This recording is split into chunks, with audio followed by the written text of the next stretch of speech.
H3 Conversations is brought to you by Major League Mindset, results on and off the field, and by Jeff Burton Consulting, charting your path to a successful outcome, and by Croze Sports, family, community, and sports. All right, guys, welcome to another episode of H3 Conversations. This is a series that we've done all fall. As some of you know, H3 is a nonprofit that started about 12 years ago with the goal of increasing accessibility to the game to all. And so most of these coaches here who have joined us on the call tonight know that we're doing these H3 conversations. We do free showcases. We do free consulting for kids who need to chart out a path to college baseball. You know, we've started a summer baseball team. We're just trying to find ways to fill in the gaps in the baseball world where kids won't get left out of this great sport that we've all had a chance to participate in. So as usual, I have a co-host tonight. It's Greg Angilly. Greg, why don't you wave and say hello to everybody? Hello. Happy holidays. Greg is a head of school in Virginia Beach, and I had the privilege of helping his son a couple of years ago. He's now a freshman catcher at Rhodes College in Memphis, Tennessee.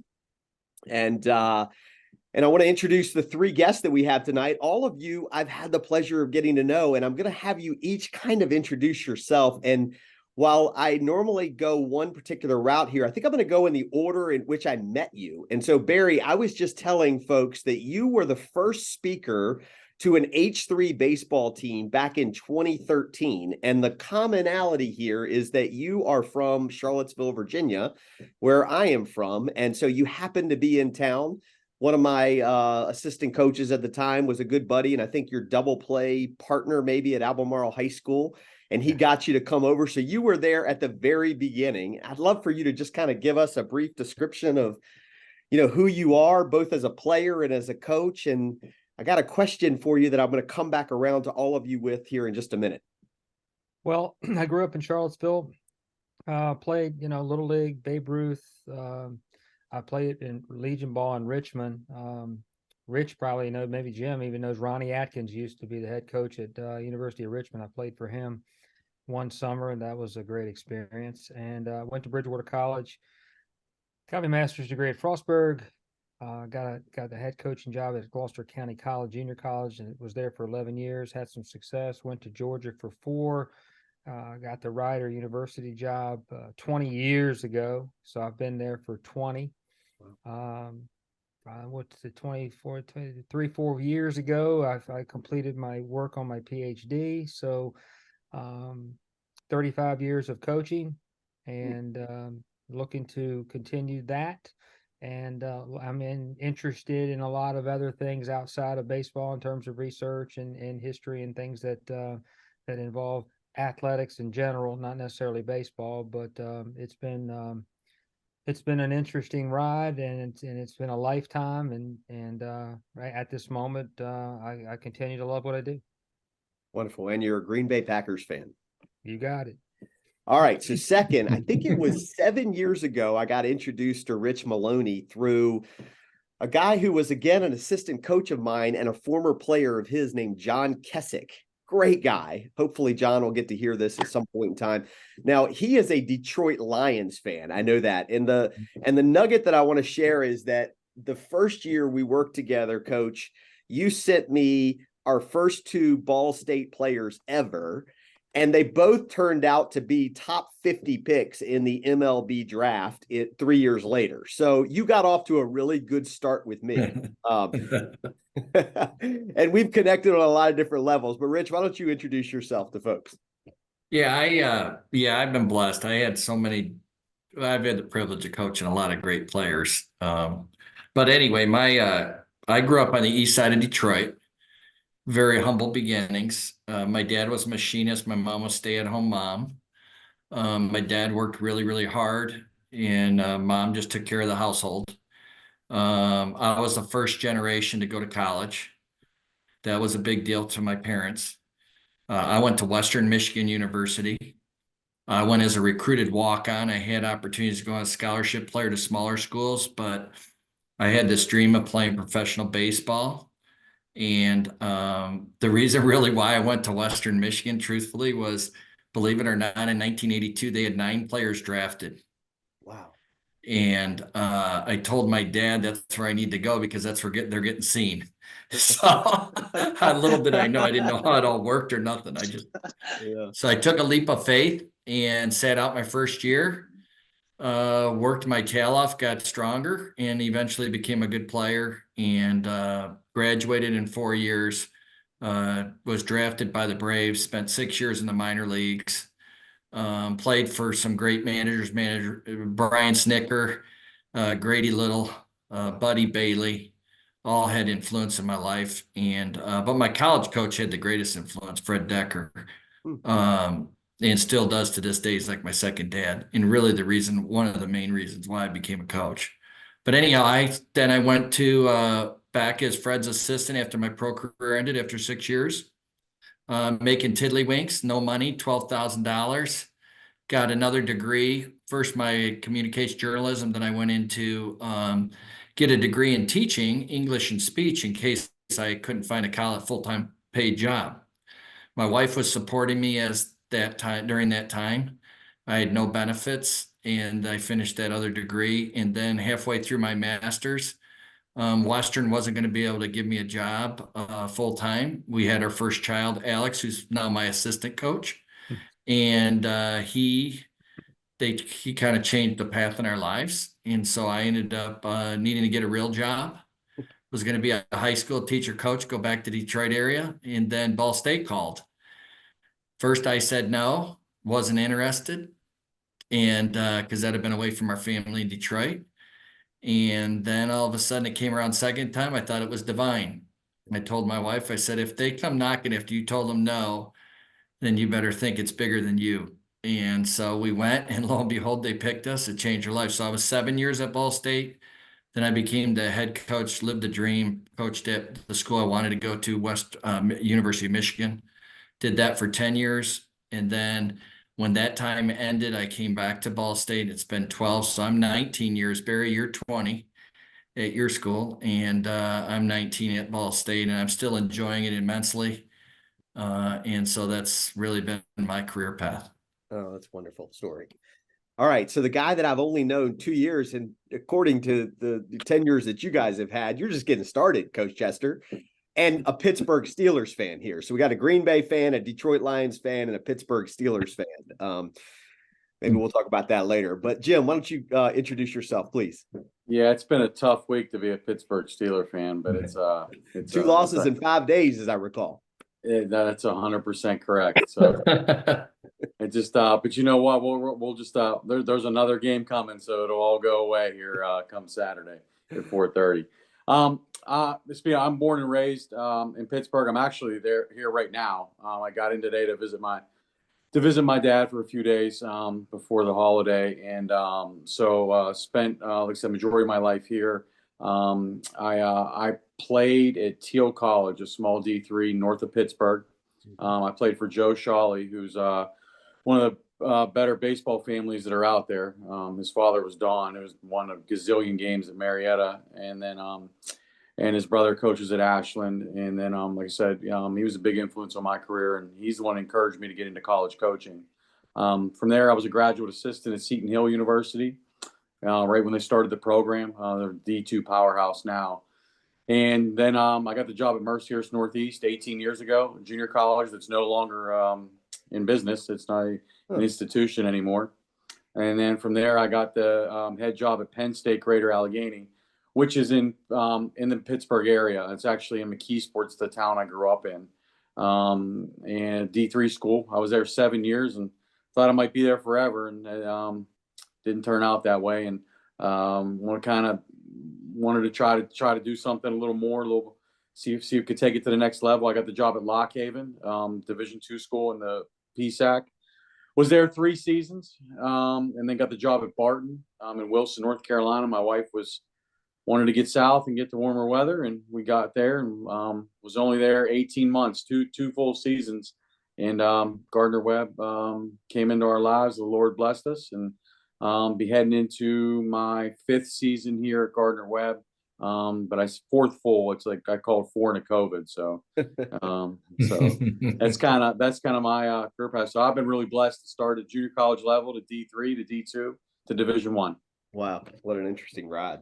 And what a patient wife you must have. Rock star, all American, no doubt. There's no way you can be a successful coach without a successful wife. There's no doubt. Yeah. All right, let me get us started here. So the topic of today, and I intentionally called the three of you because I think you are deep thinking guys, and I thought this would be a really great conversation. So the topic of today is leadership, and I was just reading something. I spent a lot of time reading about this particular subject, and I was just going back and reading something from Stephen Covey that says ineffective people try to manage their time around priorities, whereas effective people lead their lives and manage their relationships according to their principles. And this leads us into a question. And I gave this to you guys early because I think this is really, really important for our audience to understand why it is that you do what you do. Okay. You've each kind of touched on what got you into the game, but you don't suffer the years of making $12,000 like Coach Maloney mentioned, without a great why. So maybe we could start there, Dr. Davis. If you could just talk a little bit about why are you doing what you're doing, and why do you do it the way you do it? Well, the reasons today are certainly different than the reasons when I started. I mean, when you're playing, you're playing high school, playing college, and you become attached to athletics, whatever you're playing. I was a baseball player. I played football and some other things, but baseball was the sport that I excelled at the earliest. So it was the sport I played the longest. Well, you just want to stay in it, and I wanted to be a high school coach.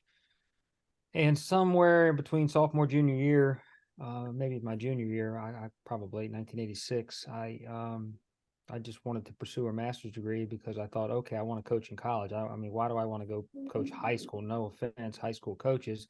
I just wanted to play more games. I really wanted to get into it, so I wanted, I don't know exactly why. I love it. Sports has been my life.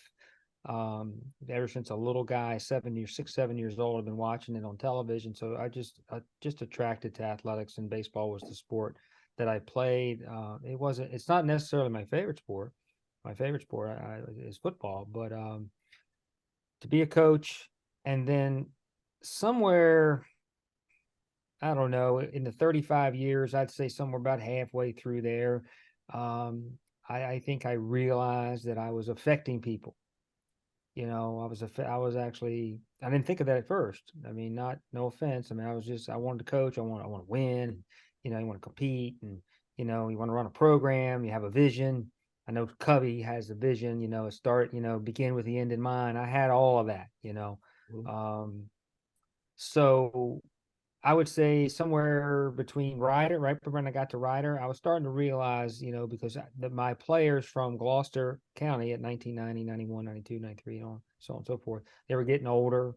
They were adults and they were getting jobs, and I was talking to them, and somewhere along the way, I got the feeling that I was having an impact on some of the things that they were doing, that it was maybe not directly associated with how I coach them, but it made me realize, okay, I'm actually affecting people.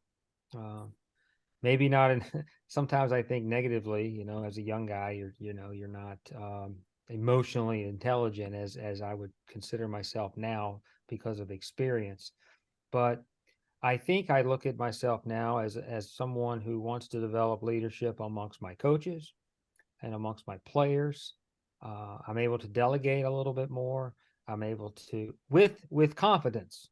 When you're young, you think you can do it all. And sometimes when you're a junior college coach, you got to do it all. You don't have a lot. And I think that's, sometimes that can work against you. But as I've gotten older, delegate more, try to listen more. I wouldn't necessarily say I'm more like their friend, but I become a mentor and I try to, put myself in their life so I can help them as best I can to move from college to the workforce, professional baseball maybe, but mainly to be a good person, hardworking person with values. And we talk about a lot of those. So I've sort of evolved that way. And I think it's become, and I didn't know this early. I mean, you don't, until you reflect and look back on things, you don't really see that. But experience, meeting people, meeting other coaches making me feel good. I mean, I could talk about Skip Burtman. I could talk about Danny Hall. I could talk about Richie Itch Jones. Those are three guys that treated me like I was part of their program and made me feel good. But I didn't realize a lot of that until I'd gotten a little older, and that they were actually doing what I hope I'm doing now. So that's kind of my why. And I feel very fortunate to have the opportunity to do that, on a day-to-day basis. So that's basically my answer. Love that. Coach Maloney, I think you and I have probably spent more time on the why than any other part of our relationship, but I love for you to share your why. I think it's profound, and I think it will impact a lot of kids. Well, I think it all started with coaches that influenced my life. I mean, the reason why I became a coach is because I had so many different guys in the different sports I played. So I played football, basketball, and baseball in high school, which you don't see much anymore, I suppose. But nevertheless, that's how it was back in the day. And John Blatnick came to mind, and my football coach, Matt Bojo. And then I had another baseball coach along with Mr. Blatnick. They actually shared head coaching duties, Bob DiStefano. And these guys breathed into me. And they encouraged me, and they challenged me, and they pushed me, and they thought that I should go to college and pursue a degree and getting better. So those guys influenced my life. And then when I went to college, like I said, I met my second dad, Fred Decker. And when Coach Decker came into my life, and still is a big, huge part of my life. Matter of fact, I went to visit him with a bunch of my teammates just about 2 weeks ago.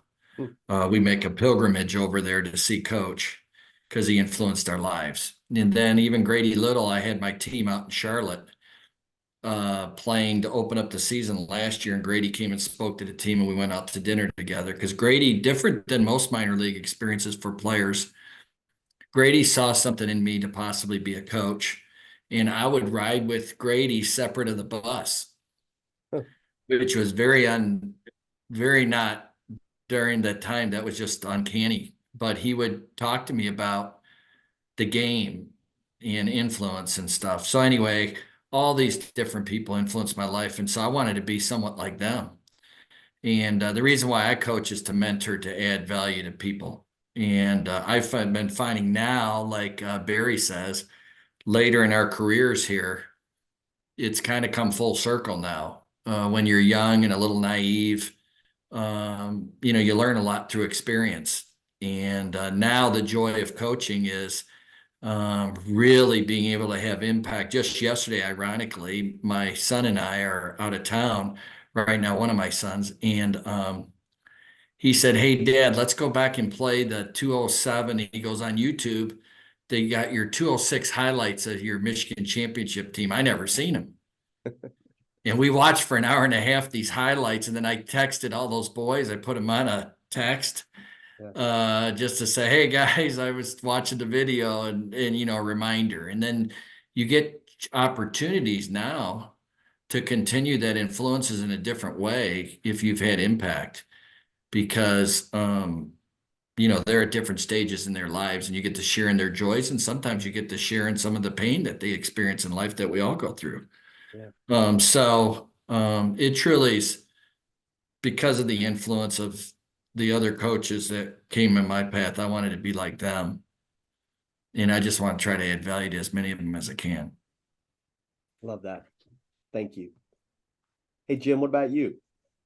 Yeah, I mean, I'm gonna probably echo some of the same things. It's and it's funny that I was listening, to Coach Davis about like your why changes, because it definitely, I remember getting into this with just, wanting to be around baseball, enjoying. I really, really enjoy the recruiting part of it, right? So like when I jumped into this, was really, really, really passionate about doing that, and really passionate about, getting players to where I was at, and doing those type of things, but probably a lot more focused on, trying to win games, and do those type of things, and probably, you don't have where you really should be at that point. And it's just kind of listening to these two guys talk, and then kind of walking myself through the last, 18 years, and kind of like feeling like, feeling the same type of journey, and some different things to go. But, again, the why, I'll tell you what, my why shifted when, when I was doing this, and then I got the first invitation to a wedding, from a former player, is when, like, I was like, okay, now you really, you're making a difference, you're doing different things to help, young men grow, and do the things they need to do. And like, sometimes it's, it's it's good. And sometimes there's discipline involved. Sometimes obviously tough love. And they really don't understand some of that till later on. And then it's really gratifying. But, I know for me right now, I enjoy with this, the type of player that we have, that we coach now, right? I enjoy trying to get these young men to fall in love with the process, and understand like what it means to be blue collar, and to really to understand like the value of hard work, and what is at the end of the road. Because I think just a lot of times there's too many of them that they just see finished products, they just see highlights, they're looking constantly at instant gratification. Yeah. And so I've really enjoyed the last couple of years, like really trying to get some guys to really understand like what the process is, and what work habits are, and how to grow within them, and do some of those types of things. And knowing that you're building, building them through hard work and character, and all the things that are important. And when those things come together, you're going to have a successful product on the field. Yeah.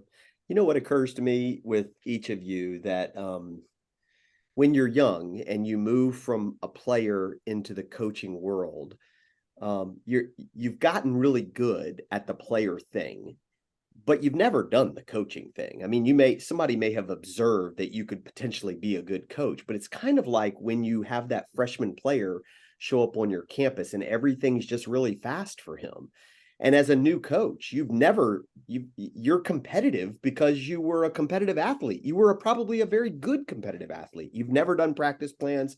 You've never done a schedule before. You've never had to sit with a kid and be his dad away from his dad before, right? And so all of these things are happening so quickly, and you hardly have time to sit down and think about your why, because the life is spinning so fast at that point in time. So what a blessing it is to get into these years where things do slow down a little bit, and we can start realizing what impact we're having, and enjoy it a little bit too, I would say.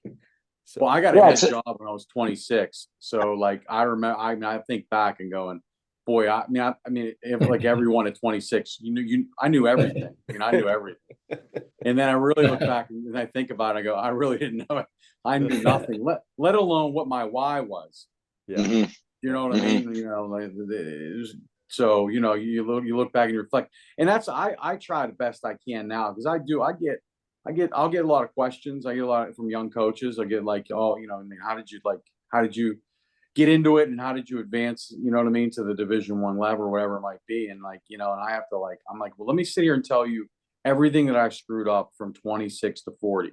Because that's to me the biggest learning tool that you can have. So if I were you, I would do things, these are some things that went okay, but here's a lot of things that I didn't do right. And I think that's, it's a good piece of information. It's fun listening to all three of you, as someone who just finished the process of driving a young man around with the passion of wanting to continue to play that game, right? In the same way that all of you did. That's the why for him right now, is the love of the game, right? And to for me, I connected with a coach that the things he talked to me about were how many years he was there. Like, we're going on year 20, right? Everybody graduates. And so, it was awesome to hear that the player of the year in this conference, which is a competitive conference that Rhodes plays in, the player of the year didn't play summer baseball this year because he had a ridiculous internship at like a Power 5 firm in Manhattan. And so that's real life too. And so, but each of you, as you're saying your why, it's as a guy, when I drop my son off, that's the why I want. I know is that the why the 18-year-old wants is an opportunity to compete, to play for rings and titles and, exposure, and not exposure per se, maybe, but winning, right? And playing baseball and competing. And the why for me was, you're becoming me, that you take the role I have. And so I would just say, in the little time we spent, holy smokes, for the young men who get dropped off at the doors of these colleges, they're in great hands, and that's awesome. I have a question that each of you, I think, because the depth of experience you've been coaching, the amount of time you've been coaching, and you have great whys, and you're leaders, and I imagine you recruit for, what you're recruiting. I think you probably all have personality traits you're looking for, but also looking for the right type of young man. And I'm just wondering, with the way the baseball world has changed, right? And so in the way that the coaching world has changed, it's rare to find 3 men that have years of experience working at a school, right? It's more of this, hey, I did a great job at NJIT, and now I'm going to go coach Seton Hall because I get the nod, right? Or now I'm going to go to the next thing. How much harder has it been to instill, like, recruit the right young men and then build that program? And I guess just, is there a big difference in doing this 15 years ago and today? And just anybody jump in and Barry, I think you and I talked about this in Pittsburgh just about a year ago. I think we sat up there and remember this. I mean, it's well, I started junior college. I mean, when I started, I mean, of course, all of us here, Legion ball. I mean, it was different. It wasn't travel baseball. So the recruiting was much different. I mean, there was, for me, there was no email. There was no. You still sent letters. You sent, I would send cards to all the high schools in South Jersey, because we didn't have dorms or anything. So, and I would send them to the coach, and they would send me literally send me the names of the players, and then I would call them, and then I would go to the games, and then I would go to the summer league games, and when you're starting a program, or not starting, but turning around one or trying to establish one. When you're young at 20, I was 24, 25.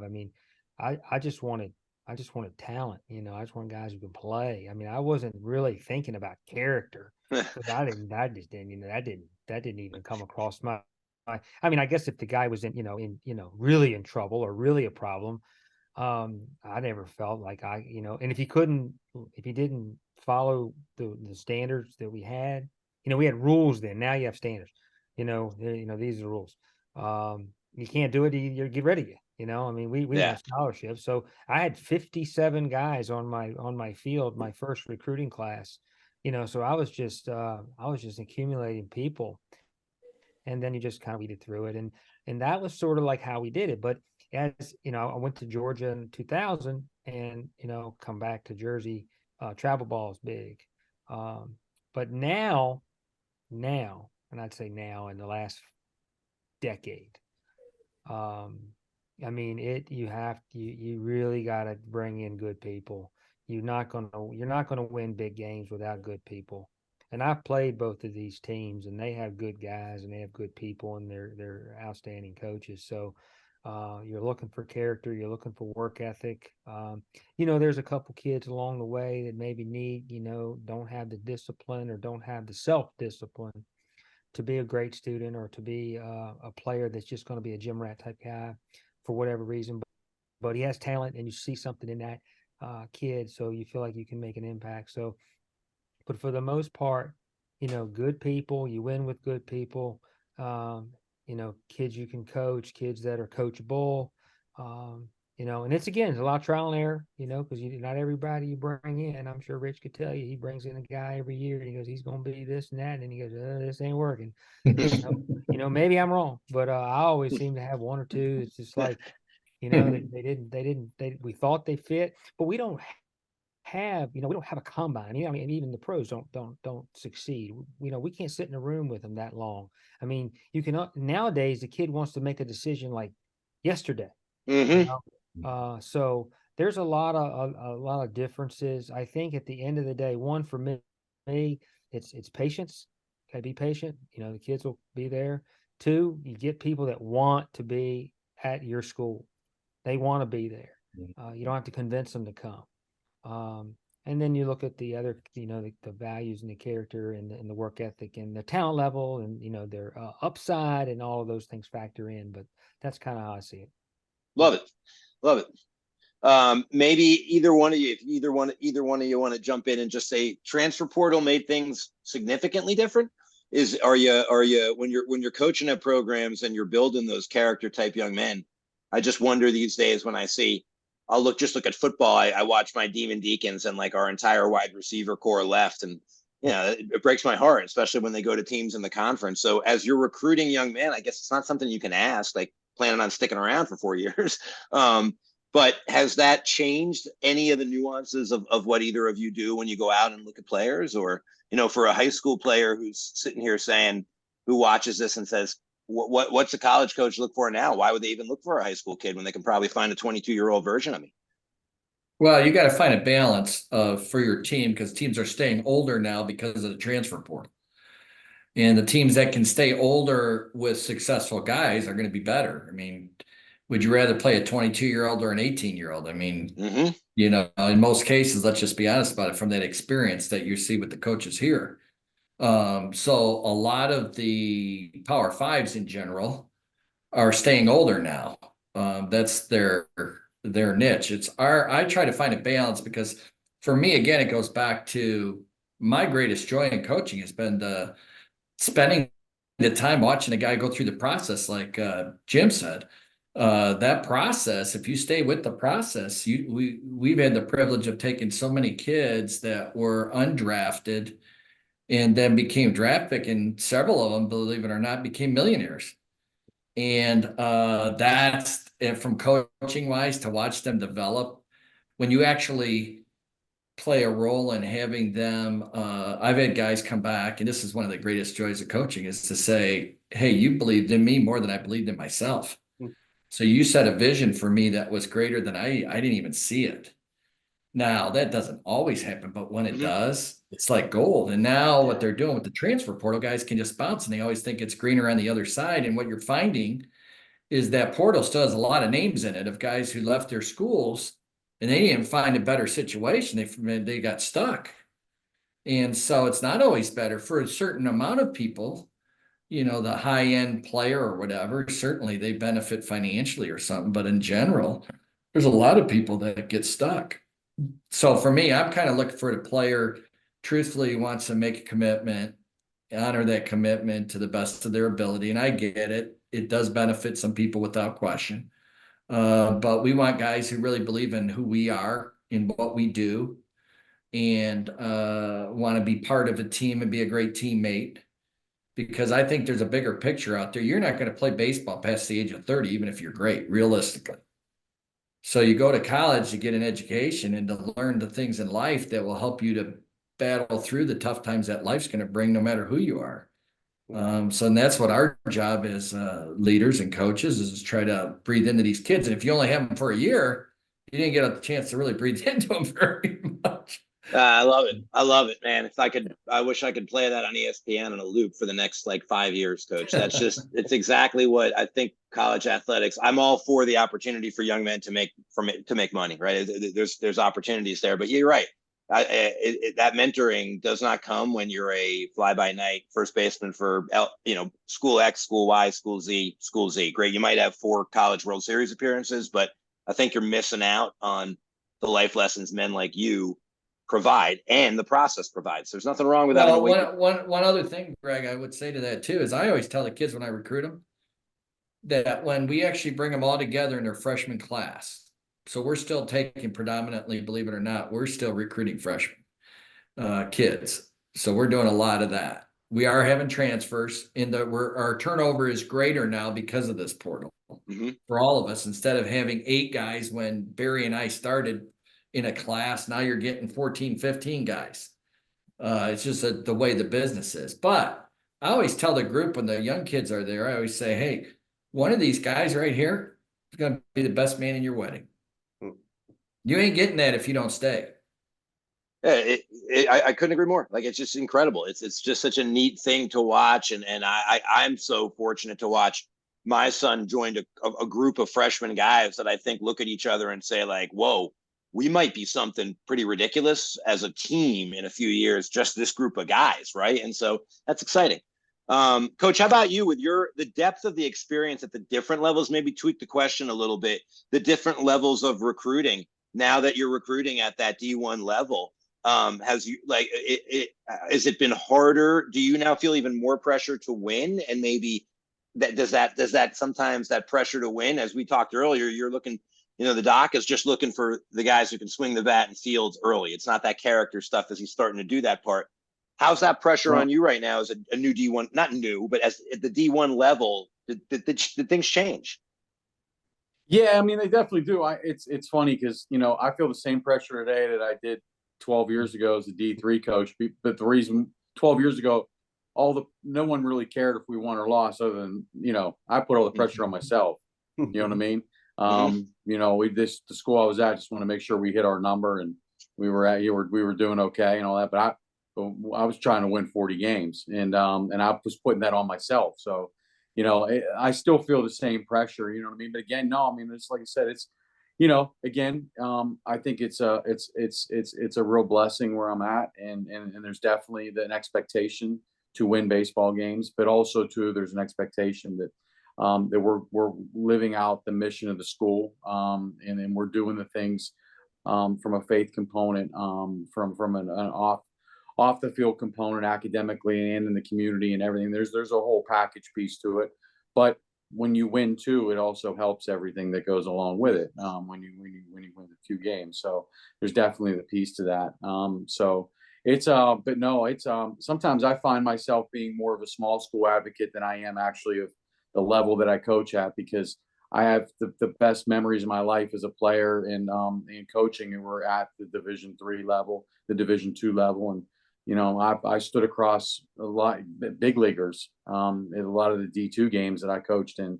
And it's it's a great level. So I just, I try a lot of times, definitely even at camp, to really explain, like, hey, listen, I know you want to come to Gardner Webb, and I know, there's 50 of you here. The reality is it's not going to work for a majority of you, but just understand that there is a great experience and great opportunity at a lot of places across the country to go and and get what you're trying to get out of it. I know I was one too. I mean, I wanted to graduate high school. I wanted to go play at UCLA or something. Sure. It's just not in the cards for everybody. You know what I mean? It's the way it works. Yep. I think it's fun to go see when you watch the different levels of baseball. I don't know many teams that don't have some of the best players in every high school team on their team, right? It's just like, when there's only 7 out of 100, 7% of the kids playing the game get to continue to play. It's quality ball. And I'm not sure today how much it is. This might have changed just a little bit, but I mean, as recent as probably 6, 7, 8 years, whatever it is, baseball's got a lot of overlap, meaning there's Division III teams out there that can go and give Division I teams. You know what I mean? There's a lot there's a lot of Division II teams that I stood across from a bunch of them. I wouldn't play them. You know what I mean? I don't want to play them. And I do know the portal now and the transfer policies probably had the gap changed a little bit, I think, in so many ways, because more guys can go to the 1-to-1. But there's great baseball out there. There's great baseball, and I mean you can have a great experience at a lot of different places. Yep. I will say this as a guy who has to recruit about 50 players to Charlottesville every summer. I have had some great Kyle Nicholases of the world come through here that are now making a living at the major league level. But the single best player that has played in the Valley League in the last 10 years was Michael Wilansky from the College of Worcester. He batted .380 with 10 home runs, stole a bunch of bases, and it was the most charismatic, quiet figure that you've ever seen in a dugout. And he was the best. He's not playing in the majors anymore. He did get a pro shot, but he came out of Division III Worcester in Ohio. Hey, I want to go back to the opening Stephen Covey quote where we talk a little bit about principles. When you get a head coach job, my guess is you have to find a place to live, you have to hire an assistant coach or two, and you have to proclaim what the foundation of your program is going to be about, the pillars of your program. At UVA, we talk about these all the time. UVA basketball, Tony Bennett's tree, it comes out of Dick Bennett's tree. It's thankfulness, servanthood, humility, passion, and unity. Those are the 5 things. They're on every wall. They're on every t-shirt. Each of you has pillars or principles around which you guide your program. I'd just be interested in knowing what they are. Barry? Oh, I'm actually working on something as I was trying to build this fictitious team in another outside of coaching. Okay. And the thing, I would say the 3 things that are just, well, first of all, it's a complex thing. It's complex. Yeah. You got a lot of people, a lot of different personalities, diversity, you got age differences, you got coaching experience, whether you're a head coach, you have assistant coaches, do you have full-time coach, whatever. But I mean, there's junior college level, so there's a lot of things going in here. So you try to kind of simplify it. So I would say 1, team first. I mean, the team comes first. I mean, that is the most important thing. I mean, most of the time, or probably for the rest of your life, after you leave Ball State or you leave Gardner Webb, this is probably the last team that you're actually going to play for, that where, it's bigger than you and you have a chance to, with your teammates and your coaches, to do something special. The other thing is that we would say first will be best, then will be first. That's a principle. We're going to try to be the best at everything that we do. And that doesn't necessarily just mean baseball. It means academically. It means as a person. It means treating other people right. It means listening to people. It means being respectful. I mean, everything, study hall, weight training, nutrition. Let's be the first. If we're the best at everything in all of those other areas, then we have a chance to be first. And then last thing is we try to make decisions and make choices that are tougher. Make the tough choice. Don't take the softer route, because over time, if you continue to make the tough decisions, you're going to develop and produce habits that are going to escalate you this way. Whereas if you go the soft route, you go this way. And then if a kid is continuously going hard versus going soft over time, and you coaches see this as you coach a kid as a freshman, the freshman comes in, he works real hard. Another freshman doesn't work real hard, doesn't do the hard things, doesn't make the right choices, doesn't make the right decisions. And then over time, it just gets bigger and bigger and bigger. And then that player is what we want in our program. And so those are 3 things that I think that are principles that you can live by. Love that. Those sound like successful men in a few years too, man. Jeez. Rich, what about you? Yeah, I think everything started in my college, honestly. I was in this class, leadership class, matter of fact, and had this big book called In Search of Excellence. Great book. It was like 500 pages, way out of my league. And I had to write a 35-page paper, and I didn't know how I was going to do it. And at the end of one of the chapters, it said, keep it simple, stupid.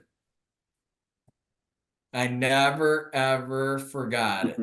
Keep it simple, stupid. I wrote a 35-page paper on that, and I've coached like that my entire life. I've held on to that. So in my keep it simple, stupid, I came up with a motto when I first came to be a head coach. You got to believe. So for me, everything stems from you got to believe. For me personally, you got to, for me, it's a faith in Christ. That's me.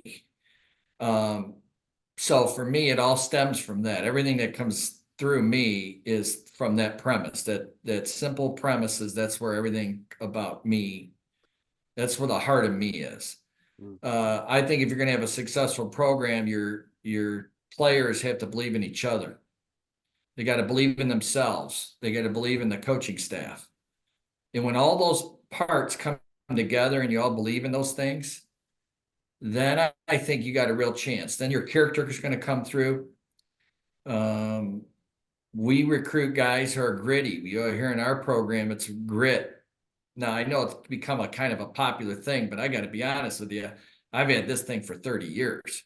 So they start talking about it now. Dan Campbell, my Lions guy, stole my thing. Because that grit, I've been talking, Dan, where you been, dude? I had that a long time ago. But anyway, we have a word, one of the highest callings in our program, or biggest things someone could say about a player is you're a dirtbag. Some people might look at that as a negative, but in our program, that's something that's hailed. It's very high esteem, because that means that you give everything that you have. You'll sacrifice your body. You'll stay after. You'll come early. You'll go the extra mile for the good of your brothers. And when you do that, that grittiness, you can overcome teams that are better than you. There's some years where you'll have the best talented team and you'll win. And then there's other years where you might have to win with less. And some of those are the most enjoyable years. Is maybe they're not the most talented team in the league, but they win because they're just together. Yeah. And they're gritty. Yeah. So and the 3 prongs in our program, though, is we expect you to be a great teammate. We expect you to, be gritty in the process. We expect you to do well academically, and we expect you to be involved in the community and add value to people. Yeah. So I think in everything that we do, we talk about winning, and those are the things. I think if you do the little things well and you do them consistently, you win. Like the Lions right now aren't winning recently because they're turning the ball over. So they're losing what us baseball coaches would call the freebie war. So they lose it. If you keep it simple and you make the routine play and you throw strikes and you get a timely hit, Gardner, Webb can beat Vanderbilt. Ball State can beat LSU. Ryder can beat South Carolina on any given day. Now, we might not do it all the time, but we can do it. Yeah. And we've all done it. Yeah. So keep it simple, stupid. It's pretty, I stay on it, and it's been really successful for me, and you got to believe is really the core of it all. Love it. Love it. Jim? Ours is and it's a lot very similar to, the things you just heard, but it's selfless, relentless, and blue collar. Yeah. Those are 3 things that we have all over the place, and we talk about it. And I kind of added on to it this year with kind of, instead of constantly using those 3 words, I added in attitude, energy, and effort.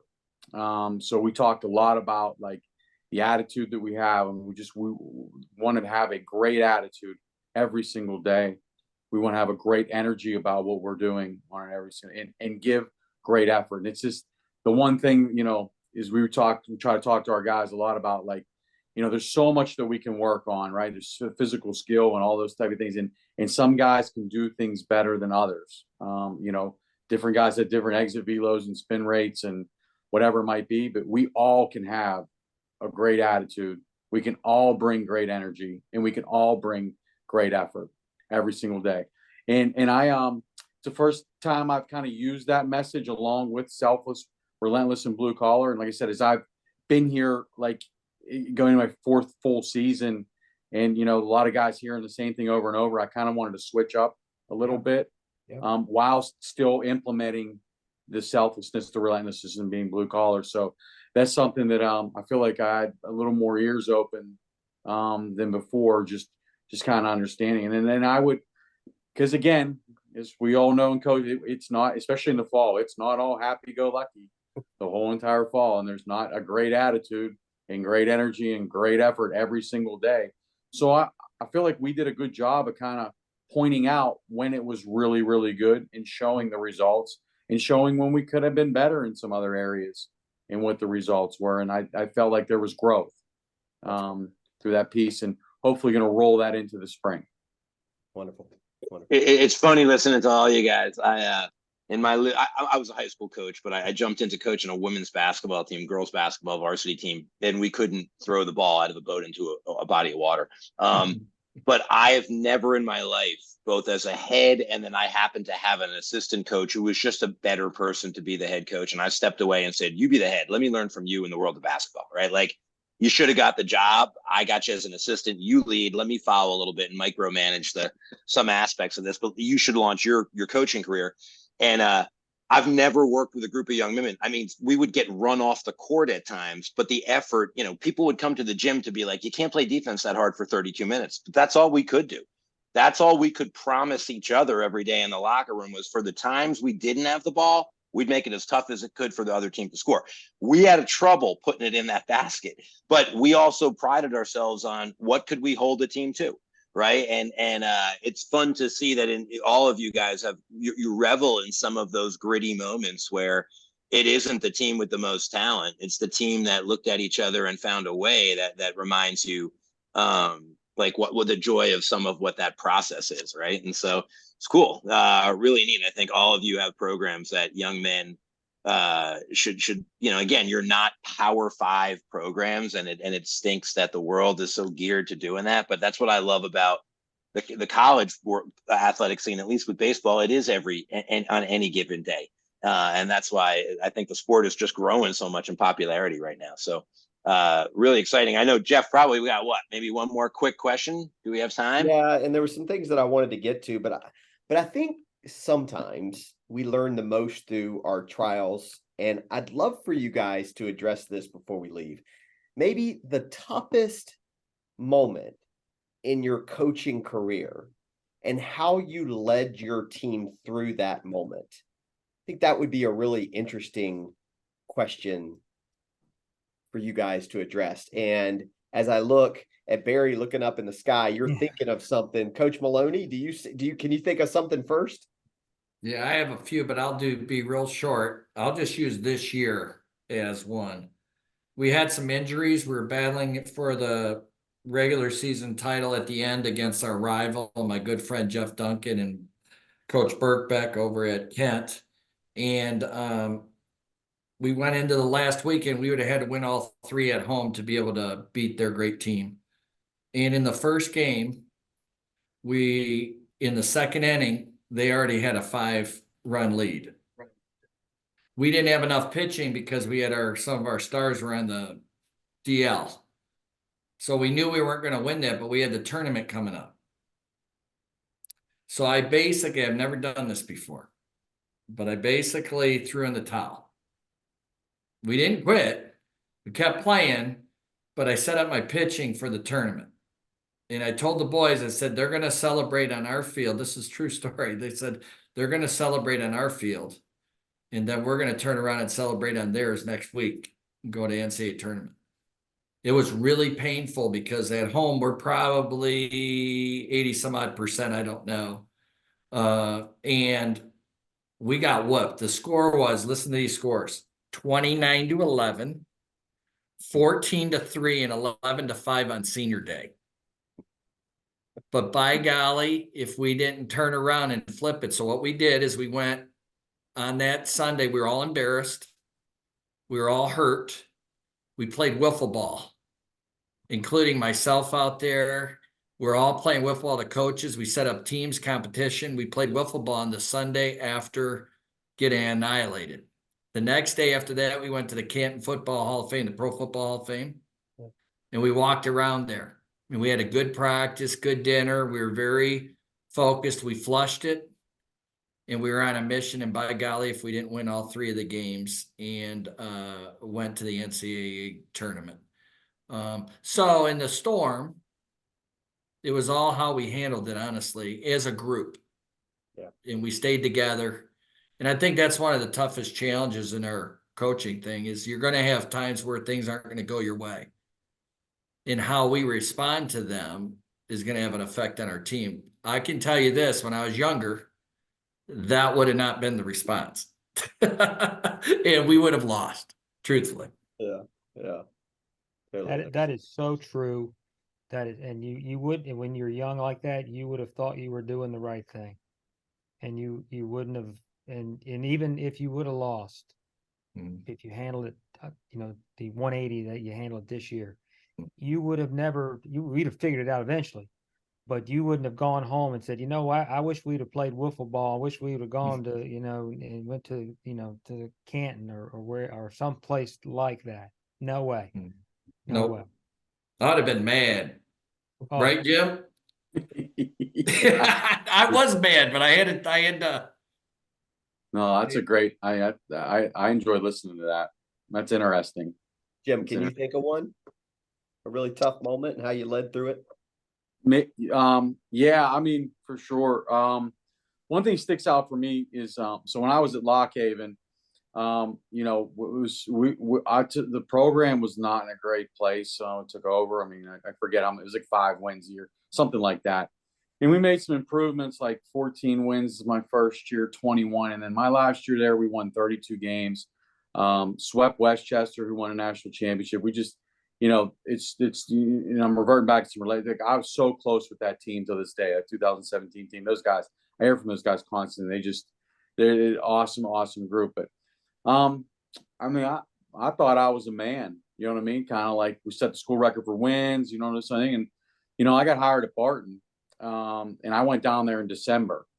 So I'm like, well, yeah, I mean, I've won, you know what I mean, some games and whatever. I can do this or whatever. And I showed up there and took over the team in December, and it was probably one of the most humbling experiences I read. As we went 12-36. Wow. And I sat there and I could just remember every game coming home, and I opened the door. My wife goes, you sure it's going to be okay here? And I go, there's only one way to go up. I'll go one way to go, babe. It's up. So I will, we're going to try to figure this out. But that was, I know for me personally, and again, maybe it's not quite the team, but like I had to like reset myself a little bit where I probably got on too high of a cloud there, and had to reset and then regrouped. I mean, we won. We had the biggest turnaround in college baseball the next year from last win. But part of it, and that wasn't just with like bringing in a gazillion new guys. It was a class, like it was a class plus all the guys came back from that team that won 12 games, and we were able to figure out like how to do the right thing and grow and really do what we need to do. But you know what I mean? It was a moment for me that I had a gut check. There was no doubt about it. It was a long year in the dugout, long year. What a great leadership story though, because it doesn't always go well, and great leaders can assess that. Sometimes on their own, sometimes somebody else helps them assess it. But the reality is we all have to make adjustments. And sounds like almost daily. Yeah, almost daily. I was thinking when one of you guys were talking earlier about something, I was thinking, we were talking about the transfer portal in 1 year and can you build culture with 1-year players? And I was thinking, if you wake up every day, and Coach Maloney, we probably talked about this before, but if you wake up every day wondering, how can I serve those around me as well as I possibly can serve them today? If you wake up with that mindset every day, you're going to use the 365 days with that 1-year player really, really well, and you will make a profound impact on that person's life. But if you get mired down in I only have this guy for a year, you're going to waste that year and the opportunity to impact those people. And so I think that's the challenge in being a great leader, is remembering that you don't have it all figured out, that every day you have to wake up, figure out your why, and go do your absolute best to live the calling that you were given in life. So anyway, sorry, Barry, I took your time. What you have a story that you want to share? I'll keep this quick. I mean, we were one strike away from winning the 2008 MAC championship. 2 men on, kid hits a triple. We lose by 1. kind of a walk-off triple. They're going crazy because we were undefeated, so we played again. We won the game. This year, same thing happened. We're one pitch away from winning the MAC tournament, one strike away. I mean, and kid get a base hit, and we ended up losing on a pass ball wild pitch. And then we have to basically do it again, So, I mean, you guys have played in tournaments. You're one strike, one out away, and then you lose, and you got to turn around and play 45 minutes later in the biggest game of the year, the game that, we're a one bid league. And I mean, I can't speak for the Big South or, Ball State, you guys, Missouri Valley. Right? No, we're one bid league, brother. One bid league, but you're in the Missouri Valley, if I'm not mistaken. No, I'm in the MAC. Oh, you're outside. You're Mid-America. My bad. Mid-America. I mean, you're Yep. right. So yeah, it's a one bid league. So, and we had a good team. But I guess the message was I've seen this happen before. We bounced back, but you just got to turn it around, and we got to bounce back and just gotta wash it, flush it. I mean, those are tough times. I mean, you're this close to going to the NCAA tournament, which is the World Series for schools like us. And then have that taken away on a pitch against a good team, against a good Fairfield team, and then to bounce back and win the next game. So that's happened twice. And of course, there's a lot of games, that you coach, during the year. But those are big games. Those are the biggest games for us, every year. If we can get in that position, and to be that close and to lose and then have to bounce back 45 minutes later and play again, with a little bit mental toughness. And I guess mental toughness, we would say, is when you're confident when things are not going well. You're still confident. So that would be my quick version of that story. But Barry, that comes from good coaching. The reason why your team could do that is from all the different battles you took these kids through, apparently. For them to be able to, Rich. And I think, Jim, and this, we all know it is so. Coaching is. I've gotten to know a gentleman named Wade Gilbert. He's written a number of articles, peer-reviewed articles. Dr. Wade Gilbert. He works out of Fresno State. He'd be a great guy to get on here. Yeah. He's what they call a coaching scientist. So I've been picking this guy's brain now for about 6 to 8 months. I've been on the phone. I mean, he's great. He's super. He works with the Canadian women's Olympic team softball. He works with professional Olympics, professional teams, and he said simply that great coaching is managing moments. Those moments and being able to manage them properly. And again, all these moments are different in how you handle it. But he said that, that's the one thing that stuck into my mind when he said that. He said, obviously, and you guys know this, we're not coaching baseball, we're coaching people that play baseball. Mm-hmm. And again, those are the kind of things if you think about, but managing those moments, and that's what that is. And Rich, we manage them, and Jim, we manage them on a day-to-day basis. Day-to-day basis. Some days we do get them right, and some days we don't. Right, but when you don't get it right, you go home and you figure out why you didn't get it right. And you that's right. Right. So, but that's the beauty of this thing is that, and to have the humility to understand that it's okay to make a mistake.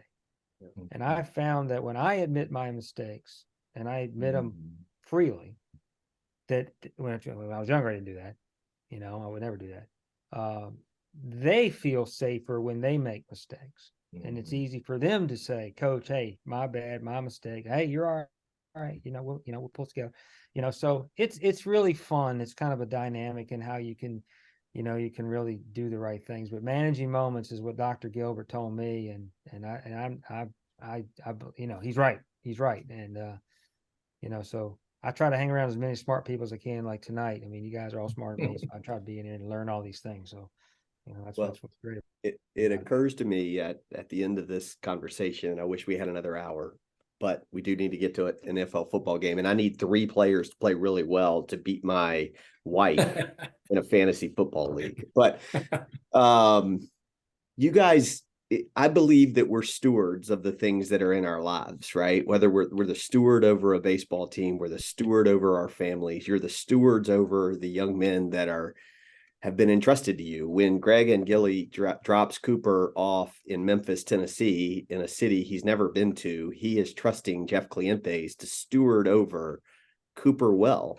And that doesn't mean you have to micromanage every minute of his day, right? but you've got to be able to manage those moments. And you are three people that I would want managing the moments in my kids' lives. So I really appreciate each of you. Thank you for taking this hour out of your time. I know that this is the month of your life where you get to do a little bit more of what you might want to do away from the baseball field. So the fact that you spent a few minutes of it with us is something I really value. Appreciate you all. And yeah, hope you awesome. Thanks, Greg. Thanks, Jeff. Rich. No Thanks, problem. Merry guys. Good to Christmas. see you. Awesome, man. Merry Merry Christmas. Christmas. Merry Yeah, Christmas. man. Good. Inspirational, guys. Appreciate it. Thank Have a you. great night. Enjoy your families. Bye-bye. H3 Conversations is brought to you by Major League Mindset, results on and off the field, and by Jeff Burton Consulting, charting your path to a successful outcome, and by Croze Sports, family, community, and sports.